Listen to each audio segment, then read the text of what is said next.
Describe him to me. And Muslims, look at the description of your Rasul. And for some, this would be the first time you hear what your Prophet looked like. يَتِهِ كَثَاثَةً, his beard was full and thick. أَزَجْ أَقْرَنْ, his eyebrows were arched, but they were not joined. It was separated.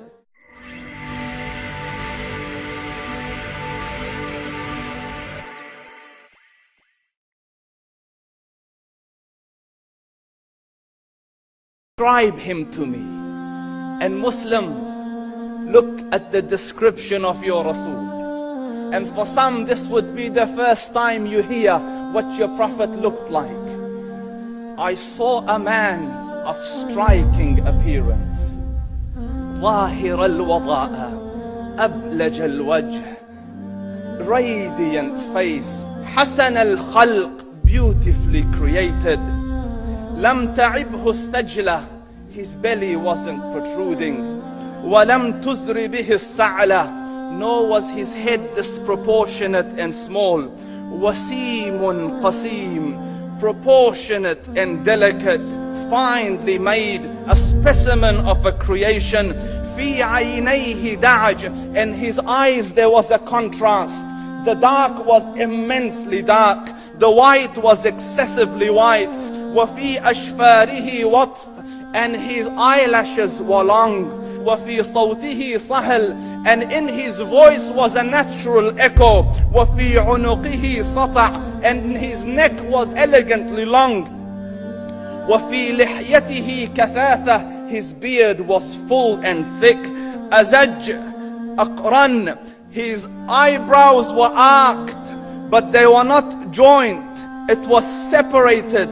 In Samat فَعَلَيْهِ الْوَقَارِ, when he was silent, dignity covered him. وَإِن تَكَلَّمَ سَمَاهُ وَعَلَاهُ الْبَهَاءِ, and when he spoke, it was audible and clear, almost commanding and overtaking.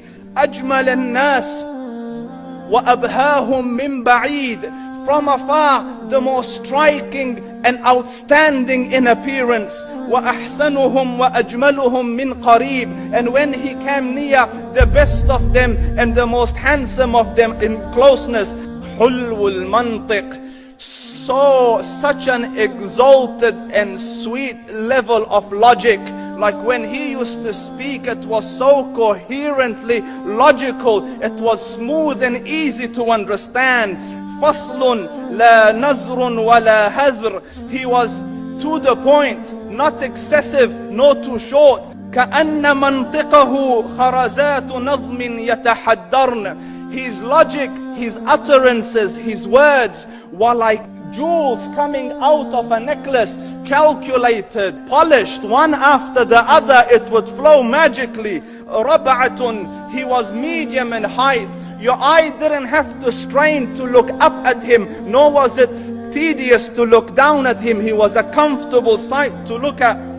له رفقاء يحفون به, he had friends, the people that were with him, they were working around him to try to serve and protect him. إن قال سمعوا لقوله, when he used to say something, they used to hearken to what he used to say. وإن أمر تبادروا إلى أمره, when he commanded, they used to compete to fulfill the command. This is Muhammad Rasulullah.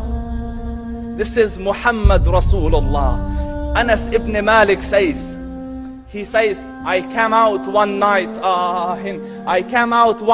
it was the full moon night.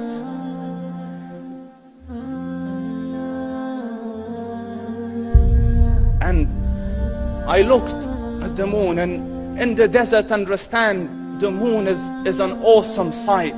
It is smooth, it is radiant, it is clear, it is gentle compared to the scorching sun at which they are used to.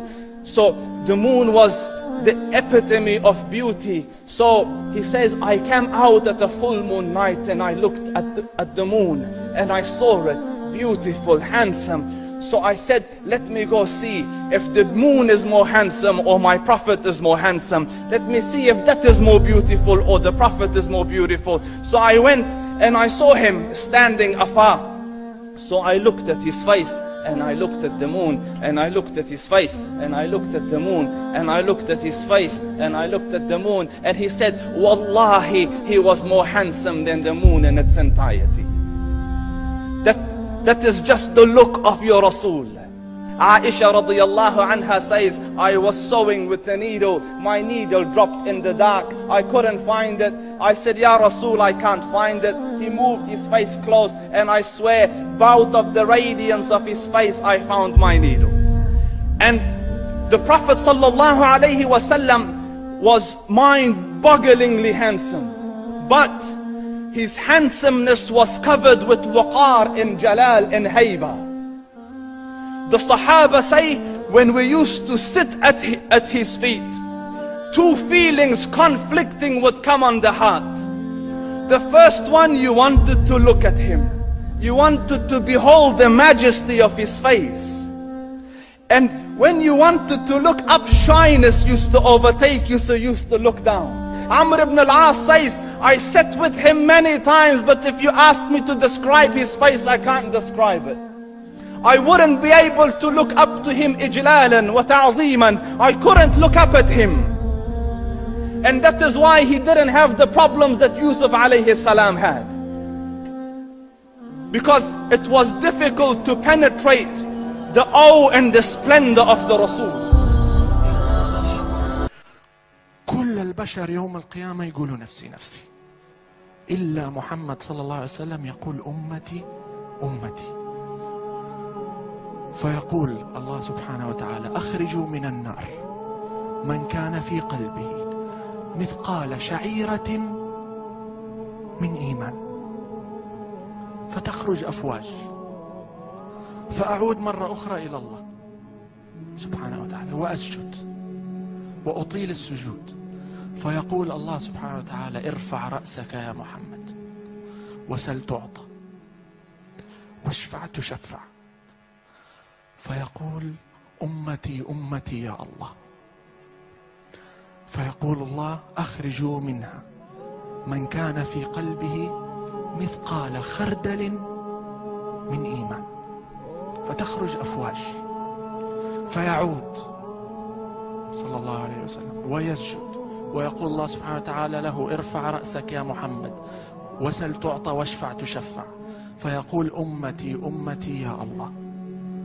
فيقول أخرجوا منها من كان في قلبه مثقال ذرة من إيمان. تعرفين إيش يعني الذرة؟